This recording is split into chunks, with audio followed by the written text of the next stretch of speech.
اب نئے مضمون کا آغاز ہوتا ہے جس کا عنوان ہے خاریدن روستالی در تاریکی شیر رابا زن آن کا گاوست، یعنی ایک دیہاتی کا شیر کو سہلانا اس خیال سے کہ وہ گائے ہے۔ ایک دیہاتی نے گائے کو سال میں باندھ دیا، شیر نے اس کی گائے کھا لی اور اس کی جگہ بیٹھ گیا۔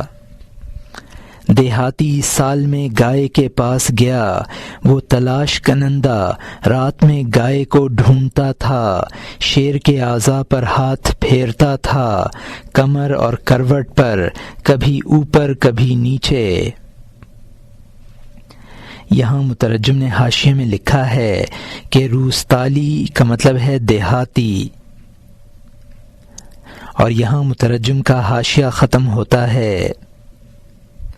شیر نے کہا اگر روشنی تیز ہوتی اس کا پتا پھاڑ دیتی، اس کا دل خون بن جاتا، اس طرح نڈر ہو کر مجھے سہلا رہا ہے کیونکہ وہ رات میں مجھے گائے سمجھ رہا ہے۔ اللہ تعالیٰ فرماتا ہے اے دھوکے میں مبتلا اندھے، کیا میرے نام سے کوہ طور ریزہ ریزہ نہیں ہوا کہ لو انزلنا کتابا للجبل لا تصدع ثم انقطع ثم ارتحل، کہ اگر ہم اپنی کتاب پہاڑ پر اتارتے تو وہ پھٹ جاتا، پھر ٹکڑے ٹکڑے ہو جاتا، پھر جگہ سے ہل جاتا۔ اگر احد پہاڑ مجھ سے واقف ہوتا، ٹکڑے ہو جاتا اور اس کا دل پرخون ہو جاتا۔ تو نے ماں باپ سے یہ سنا ہے، لا محالہ تو غفلت سے اس میں لگا ہوا ہے۔ یہاں مترجم نے حاشیے میں لکھا ہے کہ رات کی تاریکی کی وجہ سے وہ شیر کو گائے سمجھ کر اس پر ہاتھ پھیر رہا تھا، جس طرح سے ناواقفیت کی وجہ سے شیر پر ہاتھ پھیرنے کے باوجود اس دیہاتی کا دل شق نہ ہوا، اسی طرح اللہ تعالی کی کما حقہ معرفت نہ ہونے سے اس کے کام کا تحمل ہو جاتا ہے، ورنہ کوہ طور کی طرح جس میں انسانی پارا پارا ہو جائے۔ قرآن پاک میں ہے اگر ہم اس قرآن کو ایک پہاڑ پر نازل کرتے تو تم اس کو دیکھتے کہ وہ خدا کے خوف سے جھک جاتا اور پھٹ جاتا۔ رب سے جو ملتا ہے انسان اس کی قدر نہیں کرتا، اور یہاں حاشیہ ختم ہوتا ہے۔ اگر بغیر تقلید کے تو اس سے واقف ہو جائے، ہاتف کی طرح لطافت کی وجہ سے بے نشان ہو جائے، تنبیہ کے لیے یہ قصہ سن لے تاکہ تو تقلید کو ہلاکت سمجھ لے۔ یہاں مترجم نے حاشیے میں لکھا ہے کہ ہاتف وہ فرشتہ ہے جس کی آواز سنائی دے اور نظر نہ آئے۔ اس قصے کا مقصد یہ ہے کہ سنی سنائی بات کو رٹ لینا اور حقیقت پر غور نہ کرنا مضر ہوتا ہے۔ اور یہاں حاشیہ ختم ہوتا ہے۔ اب نئے مضمون کا آغاز ہوتا ہے جس کا عنوان ہے فروختن صوفیاں بہیمہ، صوفی مسافر راہ جہت سما، یعنی سما کی خاطر صوفیوں کا ایک مسافر صوفی کی سواری کو بیچ ڈالنا۔ ایک صوفی سفر کے راستے سے خانقاہ میں پہنچا، اپنی سواری کو لے گیا اور استبل میں باندھ دیا، اپنے ہاتھ سے اس کو تھوڑا سا پانی اور چارہ دیا، اس صوفی کی طرح نہیں جس کا ہم نے پہلے ذکر کیا ہے۔ اس صوفی نے اس سواری کی بھول اور بے وقوفی سے احتیاط کی، جب قضا آتی ہے تو احتیاط سے کیا فائدہ۔ صوفی درویش اور فقیر تھے، قریب ہے کہ فقر بڑا کفر بن جائے۔ یہاں مترجم نے حاشیے میں لکھا ہے کہ پہلے جس صوفی کا ذکر گزرا ہے اس نے خود اپنے گدھے کو چارہ پانی نہ دیا تھا، خادم پر بھروسہ کر لیا تھا۔ حدیث میں ہے کہ قریب ہے کہ افلاس کفر بن جائے، یعنی مفلس کا ایمان ڈگمگا جاتا ہے۔ اور یہاں حاشیہ ختم ہوتا ہے،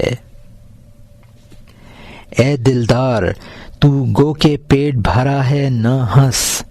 اس دکھی فقیر کی کجروی پر اس صوفی گروہ نے غلط کاری سے سب نے خر فروشی شروع کر دی، کیونکہ ضرورت کی وجہ سے مردار جائز ہے۔ بہت سی خرابیاں ہیں جو ضرورت میں جائز ہو جاتی ہیں۔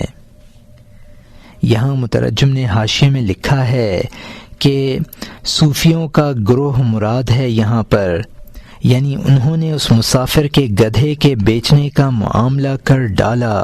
شرعی اصول ہے کہ مجبوریاں ممنوعات کو جائز کر دیتی ہیں۔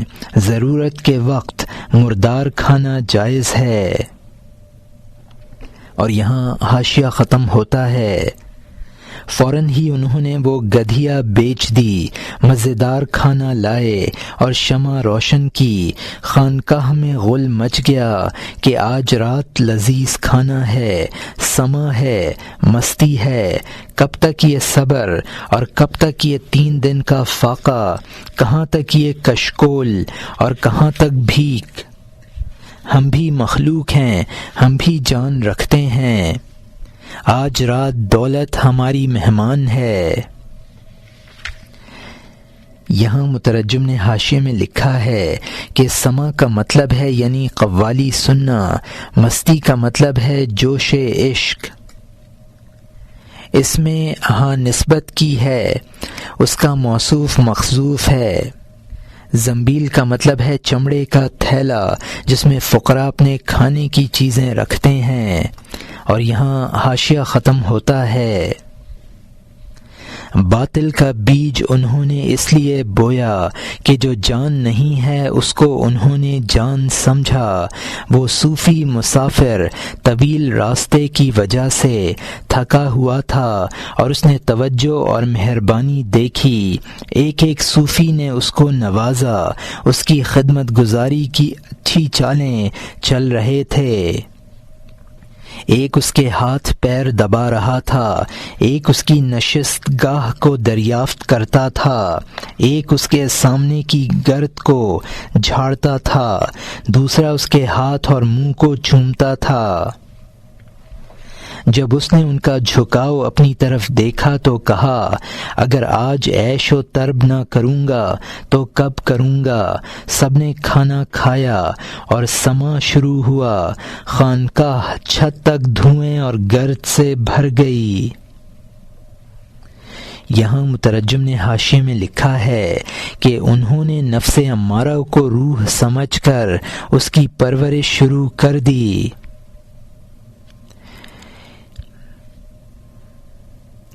کھانے کے لیے جائے نشست کے بارے میں پوچھتا تھا یا قیام گاہ کو پوچھتا تھا۔ مسافر صوفی نے دل میں کہا، اس کے لیے گفت کا لفظ استعمال کیا گیا ہے۔ اور یہاں حاشیہ ختم ہوتا ہے، دھواں مبتخ کا گرد رقص کی شوق اور وجد کی وجہ سے جان کا پریشان ہونا، کبھی بھاؤ دکھاتے ہوئے رقص کرتے تھے، کبھی سجدوں سے چبوترا پر جھاڑ دیتے تھے۔ صوفی زمانے سے مراد دیر میں پاتا ہے، اسی لیے صوفی پرخور ہوتا ہے۔ مگر سوائے اس صوفی کے جو اللہ کے نور سے پیٹ بھرا ہوا ہو اور ذلت اور دروازہ پیٹنے سے بے نیاز ہو، ہزاروں میں بہت تھوڑے ایسے صوفی ہیں، باقی ان کی بدولت جیتے ہیں۔ یہاں مترجم نے حاشیے میں لکھا ہے کہ یہاں دھوئیں سے مراد مطبخ کا دھواں۔ کبھی سجدہ رو ہو کر چبوترے پر پیشانی گھستے تھے۔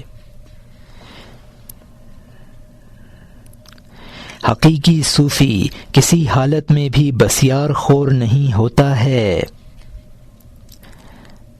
بناوٹی صوفی بھی حقیقی صوفیوں کی بدولت کھا کما لیتے ہیں۔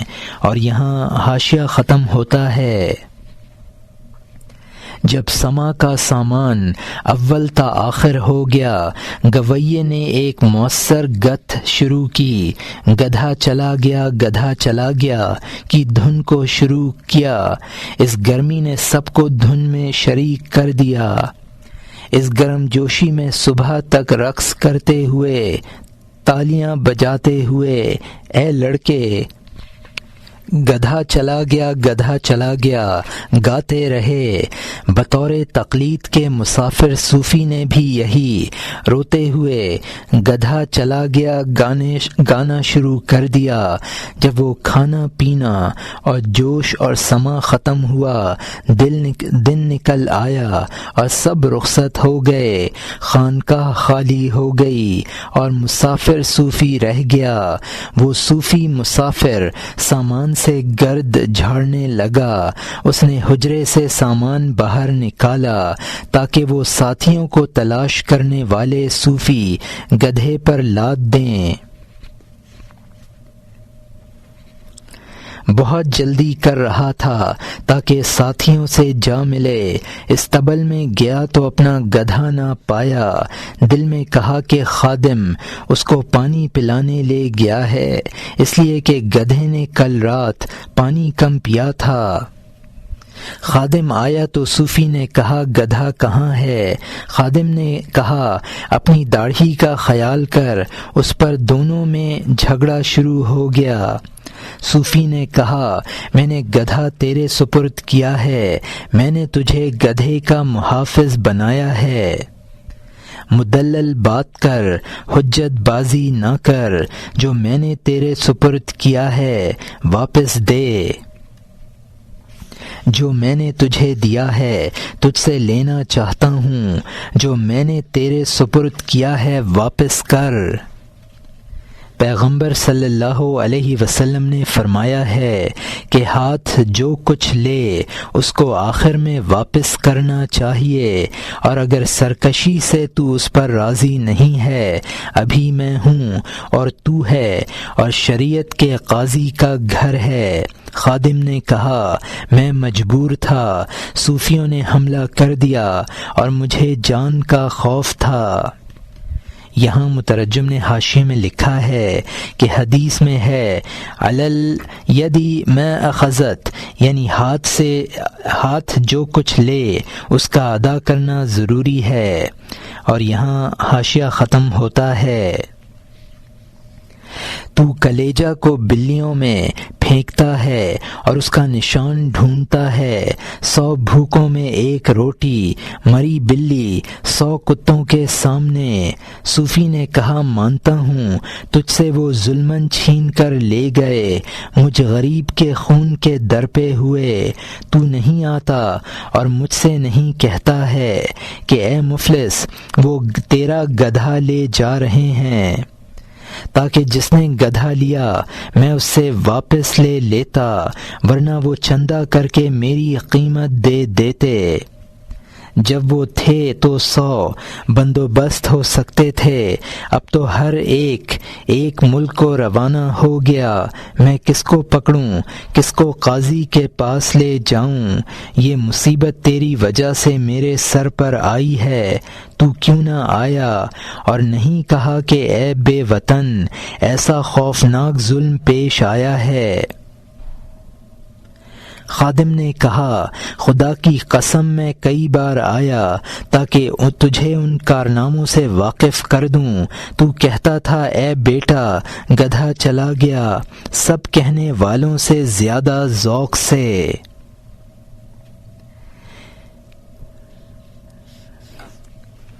میں واپس ہو جاتا تھا کہ وہ تو واقف ہے، اس مصیبت پر راضی ہے، یہ عارف انسان ہے۔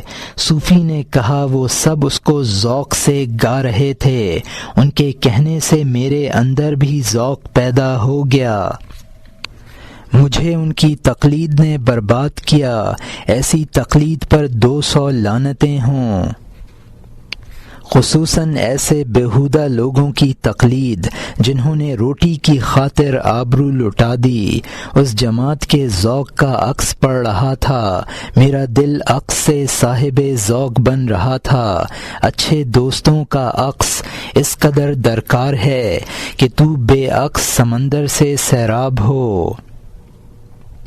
شروع میں جو عکس پڑے تو اس کو تقلید سمجھ، جب پے در پہ ہو تو وہ تحقیق ہوگی۔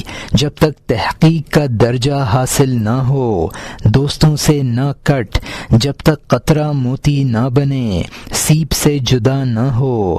اگر تو عقل کی آنکھ اور کان کو صاف رکھنا چاہتا ہے تو لالچ کے پردوں کو چاک کر دے۔ یہاں مترجم نے حاشیے میں لکھا ہے کہ مرد عارف کا مطلب ہے باخدا انسان۔ تقلید یعنی اندھا دھند بغیر سوچے سمجھے پیروی کرنا۔ شکم پوری کے لیے ان صوفیوں نے خیانت کی، ان لوگوں کے ذوق نے میرے اندر بھی ذوق پیدا کر دیا۔ اچھے دوست یعنی مرشدین کاملین، یہ اچھی تقلید کا بیان ہے۔ سالک ابتداً مرشد کامل کی تقلید کرتا ہے اور کمال حاصل ہو جانے پر یہ مقلد محقق بن جاتا ہے، منقطع نہ ہو تاکہ وہ شیخ کامل تربیت کرتا رہے۔ شیخ سے مستفید ہونے کے لیے برے اخلاق کا ترک ہونا ضروری ہے۔ اور یہاں مترجم کا حاشیہ ختم ہوتا ہے۔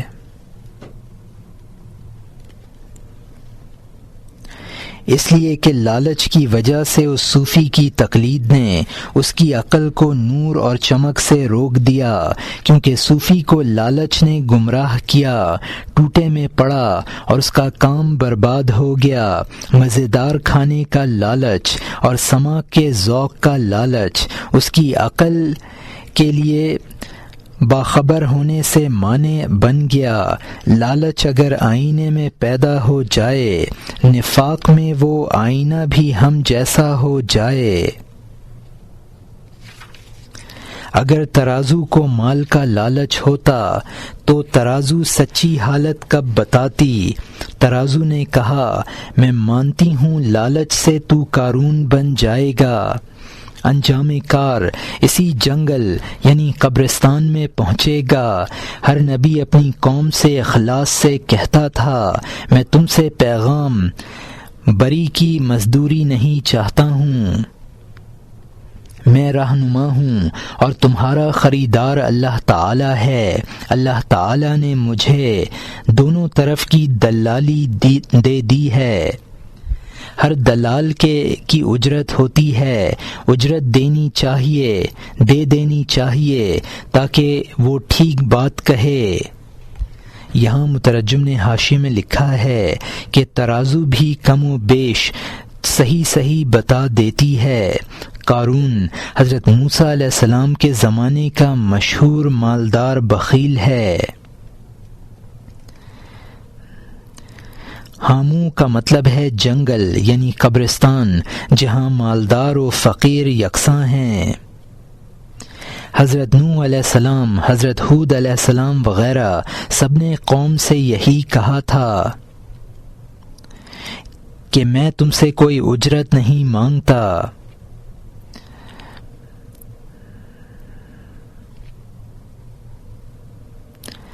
مناسب دلال کو دلالی مل جاتی ہے تو ٹھکانے کی بات کرتا ہے۔ یہاں حاشیہ ختم ہوتا ہے۔ میرے کام کی اجرت کیا ہے؟ یار کا دیدار۔ اگرچہ ابو بکر رضی اللہ عنہ خود 40,000 دے دیں، ان کے 40,000 میری مزدوری نہیں ہو سکتے۔ پوت عدن کے موتی کی طرح کب ہوتا ہے؟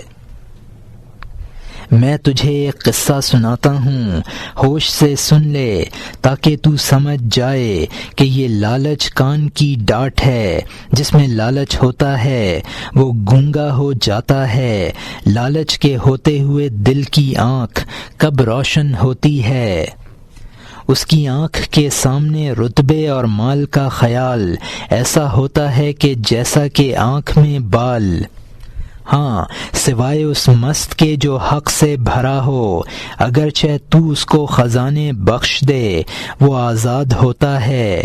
جو دیدار خداوندی سے بہرہ ہو گیا، یہ دنیا اس کی نظر میں مردار ہو گئی، لیکن وہ صوفی مستی سے دور تھا، لا محالہ اپنے لالچ کی وجہ سے بے نور تھا۔ حرص سے مدہوش 100 قصے سنتا ہے، لیکن حرص کے کان میں ایک نقطہ بھی نہیں آتا ہے۔ یہاں مترجم نے حاشیے میں لکھا ہے کہ حضرت ابو بکر رضی اللہ عنہ نے حضور صلی اللہ علیہ وسلم پر اپنی تمام دولت صرف کر ڈالی۔ بعض روایات میں ہے کہ جس وقت وہ مسلمان ہوئے ان کی ملکیت میں 40,000 دینار تھے۔ لالچ میں پڑ کر انسان کسی نصیحت کو قبول نہیں کرتا ہے۔ لالچی آدمی صحیح بات کہنے پر قادر نہیں رہتا۔ مال و جاہ کا لالچ انسان کو بے بصیرت بنا دیتا ہے۔ جو مئے حق کا مست ہے وہ آزاد ہوتا ہے، کسی کا بیجا دباؤ قبول نہیں کرتا ہے۔ حدیث شریف میں ہے، دنیا مردار ہے اور اس کے طلبگار کتے ہیں۔ وہ بے نور صوفی کھانے اور سما کے لالچ میں گدھا کھو بیٹھا۔ اور یہاں حاشیہ ختم ہوتا ہے۔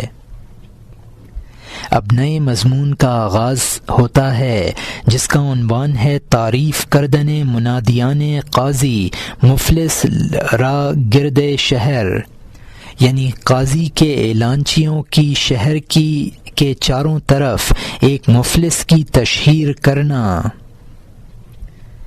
ایک شخص مفلس اور خانہ خراب تھا، جو قید خانہ اور بے امان قید میں تھا، خواہ مخواہ قیدیوں کا کھانا کھا جاتا۔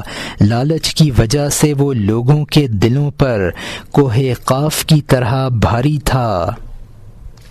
کسی کا پتا نہ تھا کہ وہ لقمہ کھائے، کیونکہ وہ لقمہ اچک لینے والا فوراً اڑا لے جائے گا۔ جو رحمان کی رحمت سے دور ہو، اگرچہ وہ بادشاہ ہو، اس کی آنکھ بھکاری کی ہے، اس نے مروت کو پامال کر رکھا تھا۔ اس روٹی اچکے سے قید خانہ دوزخ بن گیا تھا۔ اگر تو راحت کی تمنا میں بھاگے گا، اس طرف سے بھی تیرے سامنے کوئی مصیبت آئے گی۔ یہاں مترجم نے حاشیے میں لکھا ہے کہ پہلے رسمی قید خانے کے مصائب کا ذکر تھا، اب دنیا جو ایک مومن کا قید خانہ ہے اس کے مصائب کا ذکر ہے۔ دنیاوی زندگی میں اس جہان سے چھٹکارا نہیں ہے۔ جم کر بیٹھنے اور مشقت کا کام کرنے سے نیچے کا بوریا جلد ٹوٹ جاتا ہے، لہٰذا اس کے معنی محنت و مشقت کے آتے ہیں۔ اور یہاں حاشیہ ختم ہوتا ہے۔ کوئی گوشہ درندے اور چرندے کے بغیر نہیں ہے، حق کی خلوت گاہ کے سوا کہیں راحت نہیں ہے۔ دنیا کے جبری قید خانے کا گوشہ محنت اور بھاگ دوڑ سے خالی نہیں ہے۔ خدا کی قسم، اگر تو کسی چوہے کے سوراخ میں جائے گا، کسی بلی کے پنجے میں پھنسے گا۔ خیالات کی وجہ سے آدمی کی فربہی ہے۔ اگر اس کے تصورات حسین ہوں، اگر اس کے خیالات ناخوشگواری ظاہر کریں، آگ پر کے موم کی طرح پگھل جائے گا۔ یہاں مترجم نے حاشیے میں لکھا ہے کہ پہلے اشعار میں انسان کے خارجی مصائب میں مبتلا ہونے کا بیان تھا، اب ان اشعار میں ان مصائب کا ذکر ہے جن کے اسباب خود انسان کے اندر ہیں۔ اچھے خیالات انسان کی تر و تازگی کا سبب ہیں۔ اگر انسانی خیالات کوئی ناخوشگوار تصور بندھا دیتے ہیں تو انسان موم کی طرح پگھل جاتا ہے۔ اور یہاں حاشیہ ختم ہوتا ہے۔ اگر تجھے سانپ اور بچھوؤں کے درمیان عمدہ تصورات کے ساتھ خدا رکھے، سانپ بچھو تیرے غمخوار ہو جائیں گے، کیونکہ تیرے وہ خیالات تانبے کے لیے کیمیا ہو جائیں گے۔ اچھے خیال سے صبر شیریں بنا ہے، کیونکہ وہ خوشی کے خیالات پیش آئے ہیں۔ دل میں خوشی ایمان سے آتی ہے، ایمان کی کمزوری نا امیدی اور نا خوشی ہے۔ صبر از ایمان بیا بد سر کلاه حیث لا صبر فلا ایمان له۔ صبر نے ایمان کا تاج پہنا ہے، جس کو صبر نصیب نہیں اس کا ایمان نہیں ہے۔ پیغمبر صلی اللہ علیہ وسلم نے فرمایا، خدا نے اس کو ایمان عطا نہیں کیا ہے جس کی فطرت میں صبر کرنا نہ ہو۔ یہاں مترجم نے حاشیے میں لکھا ہے کہ انسان اچھے خیالات کی بنا پر دشمنوں میں بھی راحت سے زندگی گزار لیتا ہے۔ اچھے خیالات دشمنوں کو دوست بنا دیتے ہیں، یعنی صبر کے ثواب کا خیال مومن کا ایمان ہوتا ہے کہ صبر و ثواب ملے گا، کہ صبر کا ثواب ملے گا۔ حدیث شریف میں ہے، صبر ایمان کا ایک حصہ ہے۔ اور یہاں حاشیہ ختم ہوتا ہے۔ ایک شخص تیری نظر میں سانپ ہوتا ہے، وہی دوسرے کی نظر میں محبوب ہوتا ہے، اس لیے کہ تیری نظر میں اس کے کفر کا خیال ہے، دوست کی نگاہ میں اس کے مومن ہونے کا خیال ہے۔ یہاں مترجم نے حاشیے میں لکھا ہے کہ خیالات جس طرح اثرات کے اعتبار سے مختلف ہیں، اسی طرح اپنی ذات کے اعتبار سے بھی مختلف ہیں۔ ایک ہی انسان کے بارے میں ایک انسان کا خیال ہوتا ہے کہ وہ ڈسنے والا سانپ ہے، دوسرا اس کو اپنا دوست خیال کرتا ہے۔ سانپ سمجھنے والے کی نظر میں اس کی برائیاں ہیں، دوست سمجھنے والے کے خیال میں اس کی بھلائیاں ہیں۔ اور یہاں حاشیہ ختم ہوتا ہے۔ ایک شخص میں دونوں کے کارنامے ہیں، کبھی وہ مچھلی ہوتا ہے، کبھی مچھلی پکڑنے کا کانٹا۔ اس کا نصف مومن ہوتا ہے، نصف کافر، اس کا نصف حرص پسندی، نصف صبر ہوتا ہے۔ گفت یزدانت فمنکم مؤمن باز منکن کافرو گبرے کہن۔ تیرے خدا نے فرمایا ہے، بس تم میں سے مومن ہیں، پھر فرمایا تم میں سے کافر ہیں پرانے کافر۔ اس بیل کی طرح جس کی آدھی کھال کالی ہے اور دوسری آدھی چاند کی طرح سفید ہے، جو اس گدھے کو دیکھتا ہے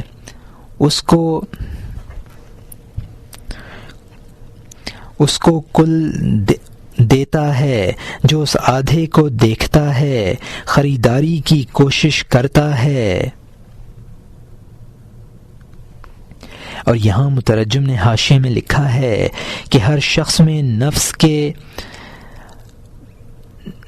کے امر میں برے اور بھلے اخلاق ہوتے ہیں، نفس الامر میں برے اور بھلے اخلاق ہوتے ہیں۔ ہر انسان میں کافرانہ صفات بھی ہوتی ہیں، مومنانہ صفات بھی۔ انسان کی مثال چتکرے بیل کی طرح سمجھو۔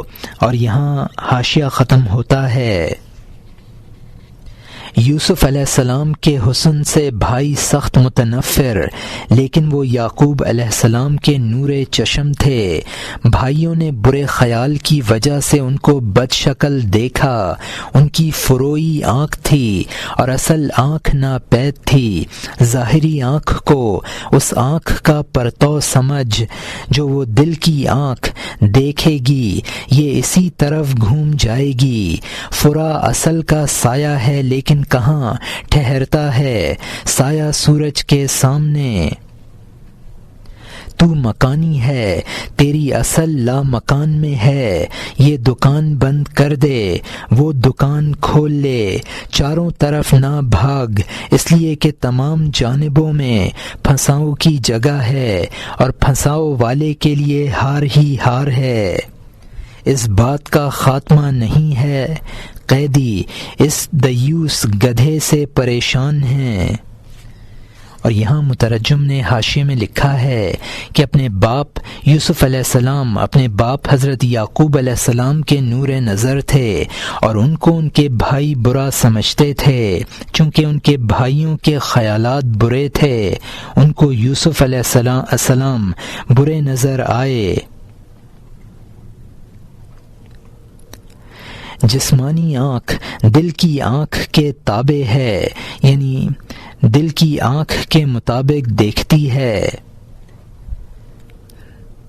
انسان میں اصل روح ہے اور اس کا مسکن عالم بالا ہے، لہذا انسان کو عالم ارواح کے کاروبار میں لگنا چاہیے۔ شش جہت کا مطلب ہے 6 جانبیں، دائیں بائیں، آگے پیچھے، اوپر نیچے۔ ششدر کا مطلب ہے وہ جگہ جس سے رہائی مشکل ہو، وہ 6 خانے جس میں نروں کا مہرہ پھنس کر مشکل سے بچتا ہے۔ نرد کا وہ مہرہ جو ششدر میں پھنس جائے اس کو ششدرہ کہتے ہیں۔ شاہ شطرنج کا گرفتار ہو جانا جس کی وجہ سے بازی میں ہار ہو جاتی ہے۔ اور یہاں حاشیہ ختم ہوتا ہے۔ اب نئے مضمون کا آغاز ہوتا ہے جس کا عنوان ہے قیدیوں کا شکایت کردن اہل زنداں پیش وکیل قاضی از دست عام مفلس، یعنی قیدیوں کا اس مفلس کی قاضی کے وکیل سے شکایت کرنا۔ عقل مند قاضی کے وکیل سے قیدی شکایت کرنے لگے کہ اب ہمارا سلام قاضی کو پہنچا، پھر اس کمینہ انسان سے جو تکلیف ہمیں پہنچ رہی ہے وہ بیان کرنا۔ وہ ہمیشہ اس قید خانے میں رہتا ہے، فضول گشت کرنے والا، پرخور اور تکلیف دہ ہے۔ قیدی کو اول تو روٹی ملتی نہیں ہے، اگر 100 تدبیروں سے وہ کھانا کھولتا ہے وہ جہنم جیسے خلق والا فوراً آ جاتا ہے۔ اس کی دلیل یہ ہوتی ہے کہ خدا نے فرمایا ہے کھاؤ۔ ہر کھانے پر مکھی کی طرح گرتا ہے، بے شرمی سے بغیر بلائے اور بغیر سلام کے۔ اس کے لیے 60 آدمیوں کا کھانا کچھ بھی نہیں ہے۔ اگر اس کو بس کہو تو اپنے آپ کو بہرا بنا لیتا ہے۔ اس 3 سالہ قحط سے فریاد ہے جناب کا سایہ ہمیشہ قائم رہے۔ حکم دے دیجئے کہ یہ بھینسا قید خانے سے چلا جائے یا اس کے کھانے کا کسی وقف سے وظیفہ مقرر کر دیجئے۔ یہاں مترجم نے حاشیے میں لکھا ہے کہ اگر اسے کھانا کھانے سے روکو تو بہرا بن جاتا ہے۔ قحط 6 سالہ کا مطلب ہے وہ پیٹو شاید 3 سال سے قید خانے میں تھا۔ اور یہاں حاشیہ ختم ہوتا ہے۔ اے وہ کہ تجھ سے سب مرد و زن راضی ہیں، انصاف کیجئے۔ المدد المدد۔ خوش مزاج وکیل قاضی کے پاس گیا، ایک ایک کر کے قاضی سے شکایتیں کر دیں۔ قاضی نے اس کو قید خانے سے اپنے سامنے بلایا اور اپنے لوگوں سے تحقیق کی۔ وہ سب کچھ قاضی کے سامنے ثابت ہو گیا جو شکایت میں اس جماعت نے ظاہر کیا تھا۔ قاضی نے کہا اٹھ اس قید خانے سے چلا جا، اپنے موروثی گھر کی جانب روانہ ہو۔ اس نے کہا میرا گھر بار تو تیرا احسان ہے، کافر کی طرح میری جنت تیرا قید خانہ ہے۔ اگر تو دھکے دے کر مجھے قید خانہ سے نکال دے گا میں مفلسی اور مشقت سے مر جاؤں گا۔ شیطان کی طرح کہ کہتا تھا اے خدا مجھے قیامت تک مہلت دے دے۔ ہم چو ابلیسے کے می گفت اے سلام ربی انظرنی الی یوم القیام، کہ اس دنیا کے قید خانے میں میں خوش ہوں تاکہ دشمن کی اولاد کو ہلاک کر دوں۔ یہاں مترجم نے حاشیے میں لکھا ہے کہ حدیث میں ہے کہ دنیا مومن کا قید خانہ اور کافر کی جنت ہے۔ قرآن پاک میں شیطان کا مقولہ مذکور ہے اے میرے پروردگار مجھے قیامت تک مہلت دے۔ بنی آدم یعنی حضرت آدم علیہ السلام کی اولاد سے شیطان کی دشمنی ہے۔ اور یہاں حاشیہ ختم ہوتا ہے جس کے پاس ایمان کی روزی ہو اور توشہ کے لیے روٹی ہو اس سے کبھی مکر سے کبھی دھوکے سے چھین لوں گا تاکہ شرمندگی سے چیخنے لگے، کبھی ان کو افلاس سے ڈراؤں گا، کبھی ان کی نگاہ زلف اور تل میں پھنساؤں گا۔ اس قید خانے میں ایمان کی روزی کم ہے، جو ہے وہ اس کتے کی وجہ سے پیچ و خم میں ہے۔ یہاں مترجم نے حاشیے میں لکھا ہے کہ میں اس کی زاد راہ چھین لیتا ہوں۔ قرآن پاک میں ہے شیطان تمہیں افلاس کے احتمال میں مبتلا کر دیتا ہے اور تم کو بے حیائی کی ترغیب دیتا ہے۔ اس دنیا کے قید خانے میں مومن اور شیطان کی وہی صورت ہے جو دوسرے قیدیوں کی تھی اور اس پیٹو مفلس کی تھی۔ عبادت سے جو روزی حاصل ہوتی ہے اس کو شیطان اڑا دیتا ہے۔ ابلیس ایک ہے، اس کی ذریت بہت سے شیاطین ہیں، شیطانی اثر سے انسان بھی شیطان بن جاتا ہے۔ اور یہاں حاشیہ ختم ہوتا ہے۔ اس قید خانے میں ایمان کی روزی کم ہے، جو ہے وہ اس کتے کی وجہ سے پیچ و خم میں ہے۔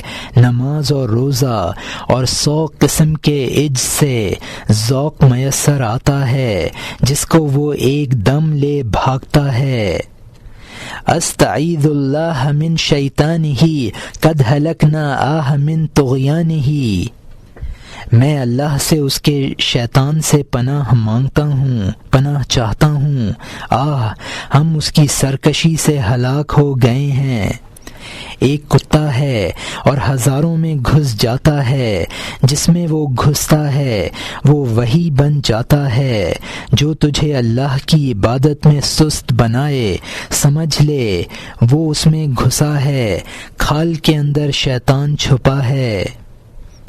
جب اپنی صورت میں نہ آئے تو تصور میں آ جائے گا تاکہ وہ تصور تجھے وبال میں ڈال دے۔ تیرے خیالات سے مصیبت آتی ہے چونکہ تیرا خیال ہر جگہ فاسد ہوتا ہے، کبھی کشادگی کا خیال اور کبھی دکان کا خیال، کبھی علم کا خیال اور کبھی گھر ور کا خیال، کبھی پیشے اور سوداگری کا خیال، کبھی تاجر ہونے اور عہدہ کا خیال، کبھی زر اور اولاد اور بیوی کا خیال، کبھی بکواسی اور غمزدہ کا خیال۔ یہاں مترجم نے حاشیے میں لکھا ہے کہ ہر وہ چیز جو انسان کی عبادت کی سرگرمیوں کو سرد کر دے اس میں شیطانی اثر سمجھو۔ شیطان کی تباہ کاری کے لیے اس کا مجسم ہو کر سامنے آنا ضروری نہیں ہے۔ وہ انسانی خیالات میں شیطنت ملا دیتا ہے جو تباہی کا سبب بن جاتے ہیں۔ انسان کی تباہی اس کے فاسد خیالات سے ہوتی ہے۔ ان تمام چیزوں میں فاسد خیالات کی آمیزش ہلاکت کا سبب ہے۔ اور یہاں حاشیہ ختم ہوتا ہے۔ کبھی چکی اور باغ اور جنگل کا خیال، کبھی ابر اور کہر اور بددلی اور شوخی کا خیال، کبھی صلح اور لڑائیوں کا خیال، کبھی نام آوریوں اور ذلتوں کا خیال، کبھی سامان کا خیال، کبھی عمدہ چیزوں کا، کبھی فرش بچھانے کی جگہ کا خیال اور کبھی فرش کا۔ خبردار ان خیالات کو سر سے نکال دے، خبردار ان بری تدبیروں کو دل سے نکال دے، خبردار ہر وقت لاحول پڑھ، صرف زبان ہی سے نہیں بلکہ دل سے۔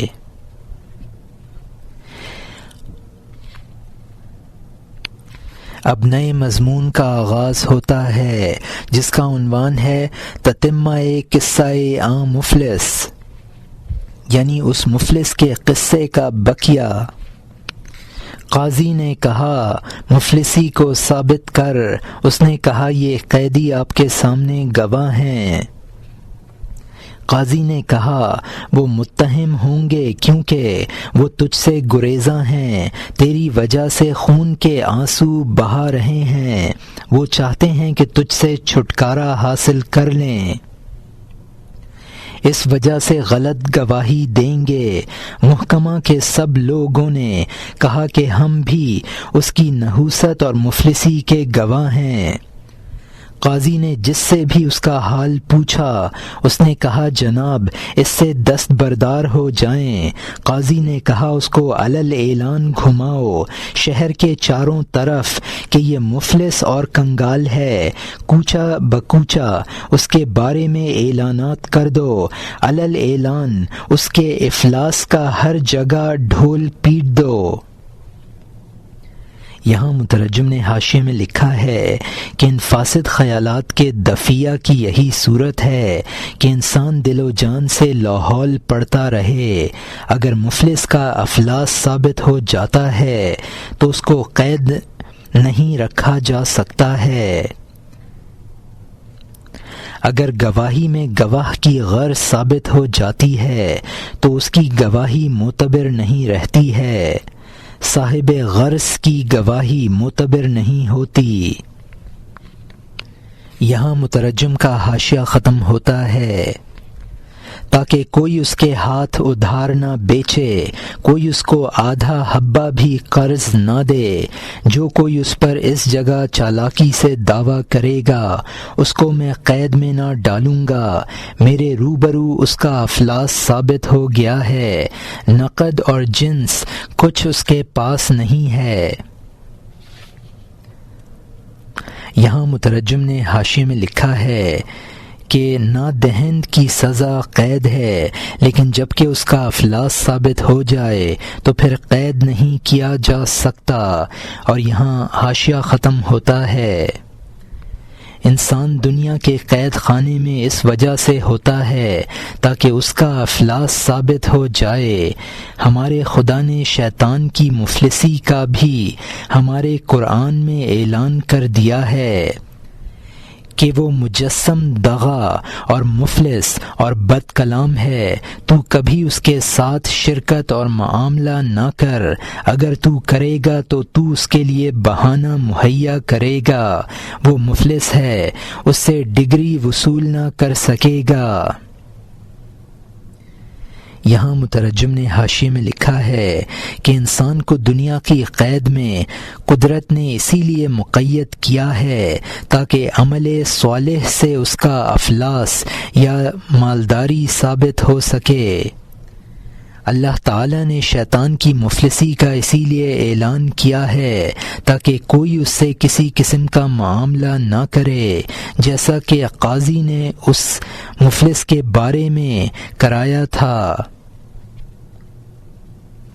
اور یہاں حاشیہ ختم ہوتا ہے۔ جب فتنہ روشن ہو گیا لوگ لائے ایک کردی کا اونٹ جو ایندھن بیچتا تھا، بیچارے کردی نے بہت فریاد کی، سپاہی کو بھی ایک دانگ دے کر خوش کیا، چاشت کے وقت سے اس کا اونٹ لے گئے، رات تک کے لیے اور اس کا رونا دھونا مفید نہ ہوا، وہ بھاری قحط اونٹ پر بیٹھ گیا، اونٹ والا اونٹ کے پیچھے دوڑ رہا تھا، ہر جانب اور کوچہ بکوچہ دوڑتے تھے، یہاں تک کہ تمام شہر نے اس کو نمایاں طور پر پہچان لیا۔ ہر حمام اور ہر بازار کے سامنے سب لوگوں نے اس کی صورت پر نگاہ ڈال لی، 10 بلند آواز منادی کرنے والے ترک اور کرد اور رومی اور عرب سب چیختے تھے کہ اس نے سب بدمعاملگیوں کا بیج بویا ہے، یہ مفلس ہے، اس کے پاس کچھ نہیں ہے، ہرگز اس کو کوئی ایک دمڑی قرض نہ دے، کھلا ڈھپا اس کے پاس ایک حبہ نہیں ہے، مفلس ہے، کھوٹا ہے، دغاباز ہے، مٹی کا ڈھیر ہے۔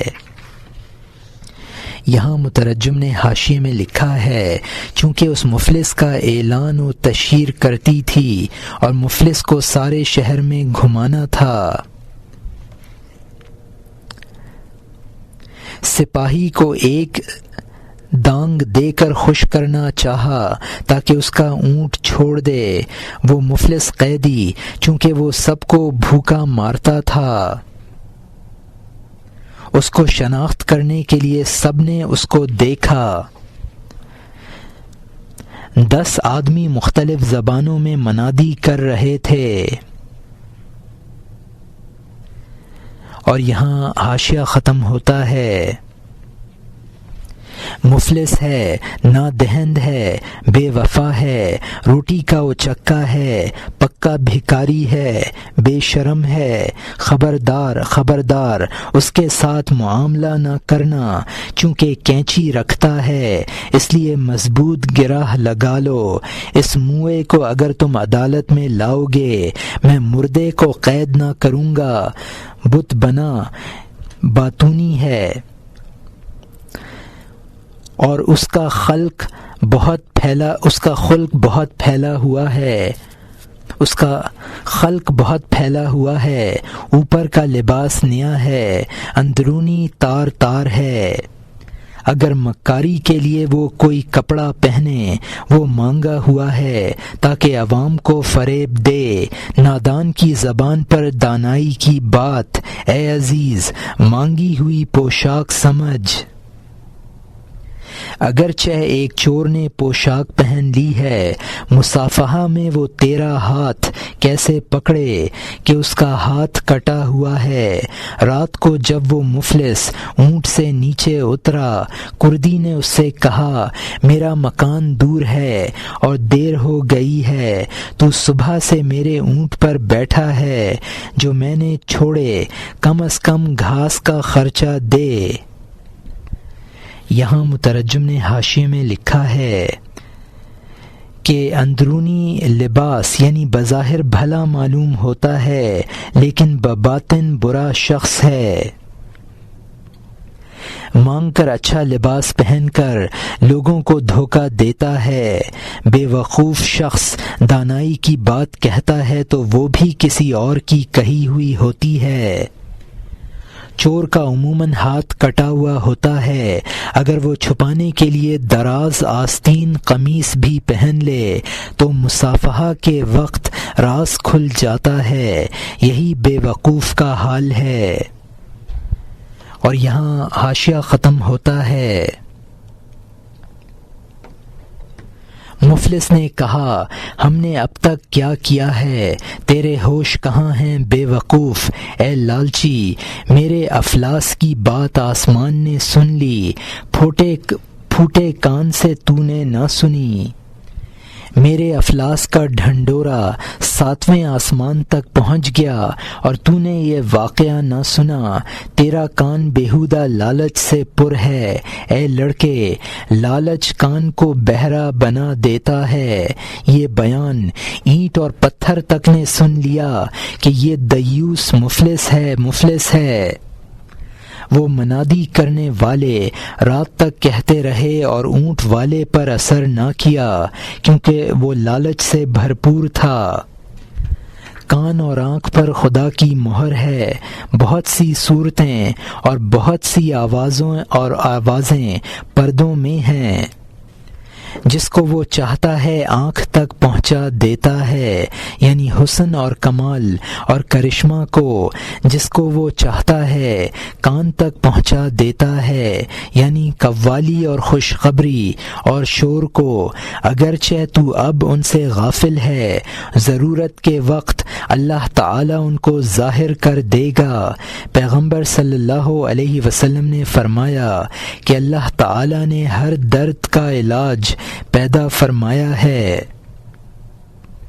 اگرچہ تو علاج تلاش کرے اور دل سے کہے کہ اے خدا میرے کام کا علاج کر دے، لیکن تو اس علاج کا رنگ و بو نہیں دیکھے گا اس کے حکم کے بغیر اپنے درد کے لیے۔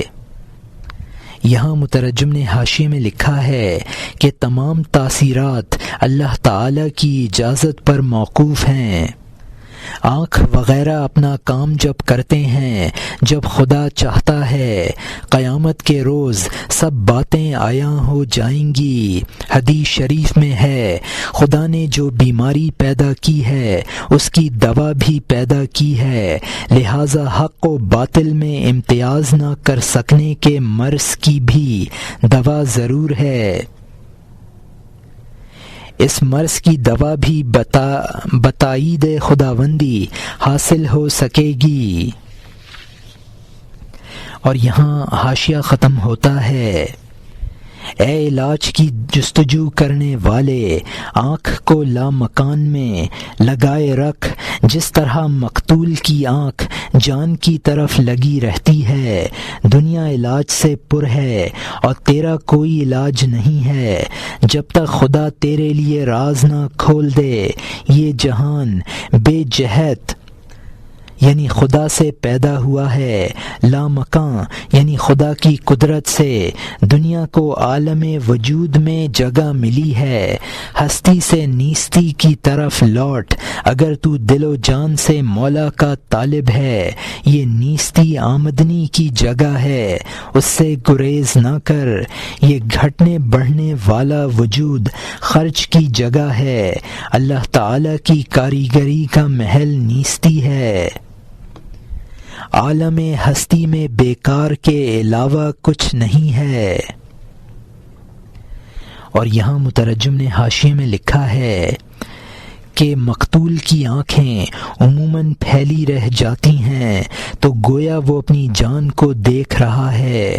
تو بھی درد کے علاج کے لیے عالم ملکوت پر نظر رکھ۔ اس عالم کون و مکان کو ذات بے جہت اور لامکان نے پیدا کیا ہے، تو اسی کی طرف نظر رکھ اور جہت و مکان سے نظر ہٹا۔ اللہ تعالی نیست سے ہست کرتا ہے تو اس کی ایجاد کا تعلق نیستی سے ہے، لہٰذا اپنے آپ کو نیست بنا لے۔ اور یہاں مترجم کا حاشیہ ختم ہوتا ہے۔